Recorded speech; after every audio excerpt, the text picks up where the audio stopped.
Ces ateliers sont pour les patients qui viennent pour de l'éducation thérapeutique par rapport à une perte de poids.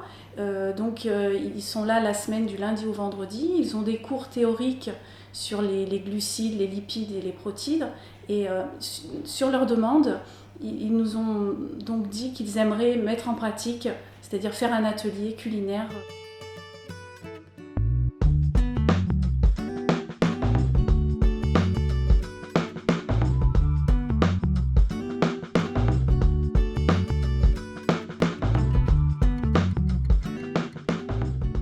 L'objectif, c'est de garder du plaisir, puisque souvent les personnes qui ont un projet de perte de poids s'interdisent des aliments. Qui dit interdit, dit culpabilisation, dit frustration. Qu'ils ne se sentent pas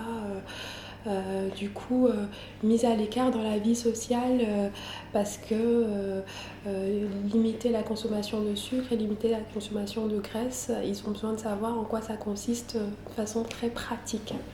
Cet atelier, ça va être aussi de placer ces aliments qui sont considérés comme interdits et de voir comment on va pouvoir les placer au sein d'un repas. Tout le monde participe. Il y en a un qui va découper les légumes, l'autre qui va par exemple peser la farine. Après c'est un moment convivial, un échange autour de la nourriture. Ça crée du lien entre les patients et du lien entre les patients et l'équipe soignante. C'est un moment où on ne parle pas de la maladie, où on ne parle pas du traitement, mais simplement un temps d'échange autour d'une recette. Ça fait une semaine que je suis là, ça crée pas mal de choses. C'est-à-dire on commence à être un petit groupe et on parle plus facilement de notre maladie. On commence à se connaître.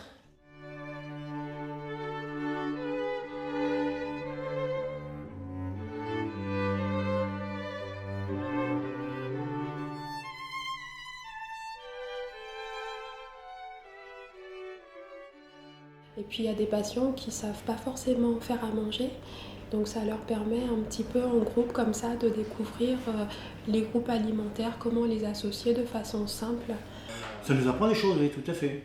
Bon, pour les gens qui ne font jamais de cuisine, c'est vrai que ça nous fait mettre les ingrédients, les couper, et voilà, tout ça. C'est vrai que c'est intéressant.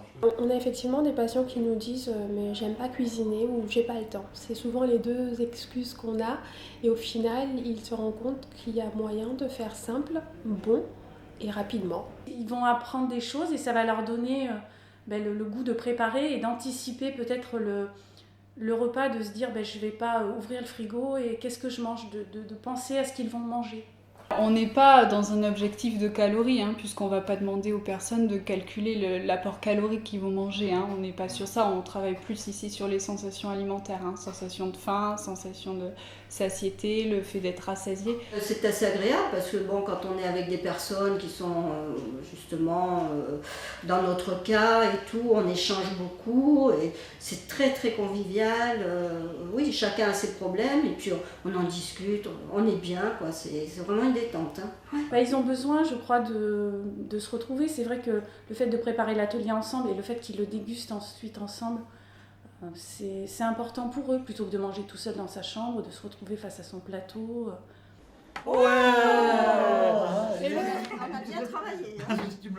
C'est très important effectivement l'éducation thérapeutique dans la prise en charge de la maladie. Si le patient ne sait pas ce qu'il a ni comment le gérer au quotidien, il est à l'écart des soins qu'on peut lui offrir alors qu'au final ils sont face à leur pathologie 90% des cas du temps et nous on les voit que 10% du temps par exemple.